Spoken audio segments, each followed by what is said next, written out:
पति पत्नी के बीच आपसी तालमेल बिगड़ता है तो रिश्ता भी बिगड़ने लगता है। इस रिश्ते में आपसी भरोसा होना सबसे ज्यादा जरूरी है। पति पत्नी एक दूसरे का भरोसा तोड़ते हैं तो मैरिड लाइफ बर्बाद हो जाती है। ये बात शिव महापुराण की एक कहानी से समझ सकते हैं। शिव महापुराण में चंचुला और बिंदुक की कहानी है। इन दोनों की शादी हो गई थी। शादी के बाद से बिंदुक चंचुला को छोड़कर दूसरी महिलाओं के साथ रहता था। बिंदुक का आचरण बहुत गिर गया था। बहुत समय तक चंचुला ने पति की गलतियों को नजरअंदाज किया और धैर्य रखा। पति को सुधारने की कोशिशें की, लेकिन बिंदुक का आचरण नहीं सुधरा। पति की उपेक्षा के चलते चंचुला का मन भी दूसरे पुरुषों की ओर भटकने लगा। अब वह भी अपने आचरण से गिर गई थी।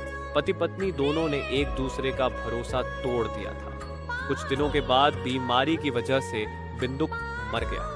अब चंचुला अकेली रह गई। एक दिन उसे प्रायश्चित हुआ कि मैंने पति की तरह ही गलत काम किए हैं। इस पछतावे के बाद चंचुला ने शिव पुराण की कथा सुनी। कथा से उसे ज्ञान मिला कि शिव कथा सुनने से मन शांत रहता है।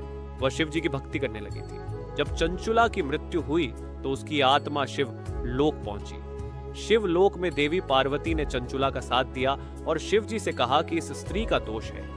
इसने भी अपने पति की तरह गलत काम किए हैं, लेकिन इसने ये सब पति की उपेक्षा की वजह से किए हैं, इसलिए इसे मोक्ष मिलना चाहिए। इसके बाद शिवजी और देवी पार्वती ने बिंदुक चंचुला की आत्माओं से कहा कि वैवाहिक जीवन में पति पत्नी को एक दूसरे के लिए विश्वास और ईमानदारी रखनी चाहिए। शिव पार्वती की बातें सुनकर दोनों को अपनी गलतियों का पछतावा हुआ और उन्होंने भगवान से क्षमा याचना की।